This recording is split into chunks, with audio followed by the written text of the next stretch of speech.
Hello, this is the weekly reflection from St Margaret's and St James churches in Thornbury, Bradford and Pudsey, Leeds. This is the one for Sunday the 10th of May, the fifth Sunday of Easter, and it's very good to have you with me. Today I'm going to be reflecting on the New Testament reading, the first letter of Peter, chapter 2.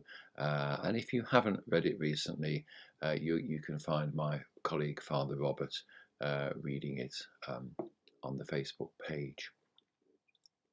Now, from time to time, when I visit my hometown, I take a little detour to drive down King Edward Street or Park Avenue.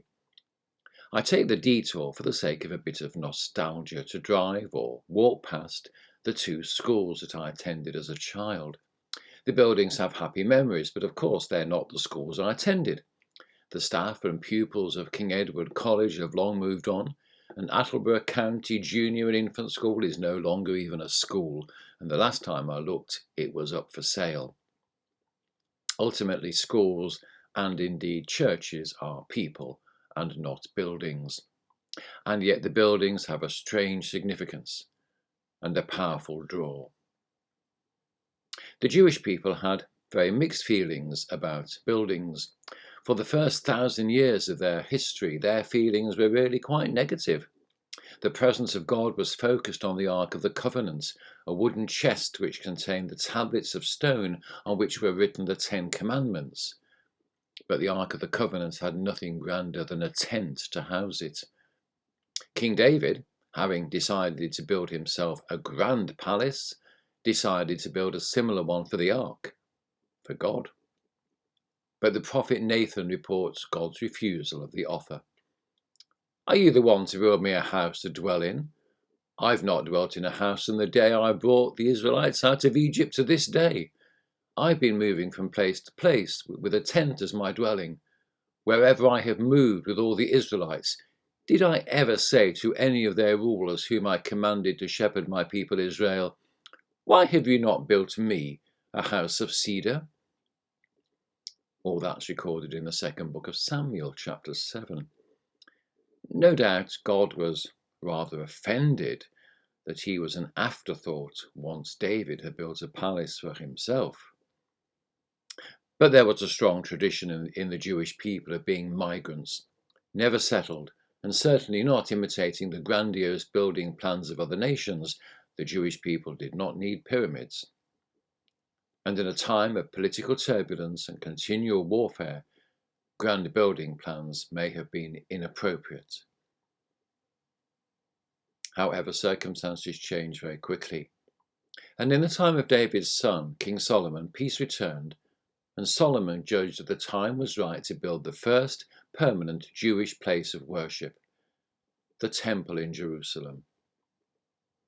That was 957 years before the birth of Jesus, and that temple lasted nearly 500 years, till it was totally destroyed by the invading Babylonians in 586 BC. Just 50 years later, a new second temple was begun amidst great rejoicing and national revival, recorded in the book Ezra. This was the temple Jesus knew, which was destroyed by the Romans in AD 70. The evidence is that Jesus had every respect for the temple as a building. He rather famously drove the money changers out because they were making a house of prayer a den of thieves. John's Gospel tells us that he then went on to say that if they destroyed the temple, he would raise it up in 3 days. And the Jews interpreted him literally and ridiculed his claim. It took us 46 years to build it, they said. But John responds that Jesus was talking about his own body. We might add that it was not only his own personal body he would raise up, but the body of the church. The consequence of the death of Jesus was that he raised up a body made ultimately of millions of men and women. So the temple that really matters is that which is made up of the people of God. It's represented by the logo used by one of my churches, St Margaret, Thornbury, Bradford, which at first glance assumes the shape of a traditional church building with a tower and a spire. But on closer examination, is seen to be made up of many human figures standing on each other's shoulders. From the Christian point of view, the temple in Jerusalem became superfluous. It was no longer necessary to offer sacrifices because Jesus had offered the ultimate sacrifice, himself, God. And when the temple was destroyed in AD 70, the Jews made no effort to restore it. Sacrifices ended once and for all.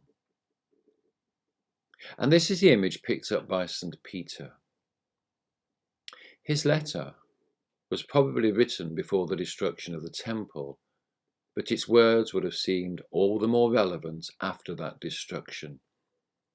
He writes in the 2nd chapter, "As you come to him, the living stone, rejected by human beings but chosen by God and precious to him, you also, like living stones, are being built into a spiritual house to be a holy priesthood, offering spiritual sacrifices acceptable to God through Jesus Christ." In some ways, what St. Peter is saying represents a return to the earliest Jewish understanding. The true temple is the people of God. And there are enormous consequences to this picture. First, every stone in a building has a place. Some are more visible than others and perhaps more decorative. But every stone has a place. And if any one stone is removed, then the building is incomplete. And that's true of the Church of God. Each of us has a part to play, and none of us is more important than any other. Second, every building has a keystone or a cornerstone, a foundation stone, and in the church, that is Christ. A church that does not have Jesus in such a prominent position is no longer a church, and it should be our conscious aim to become more like Jesus, both as individuals and as a body. And third, a living temple has the same purpose as a stone temple, to offer worship to God. Like the earliest Jews, like the Jews of the exile, like the earliest Christians, we, in May 2020, are now without buildings. And no matter how much we may love St. James and St. Margaret's church buildings, it is we as Christian men, women and children who make up the church. We are the church. We are the living stones. Thank you for joining me.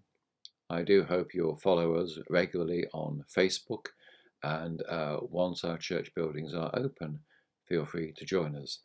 If you want to contact me, you're very welcome to do so by using any of the details on Facebook or our website. Thank you.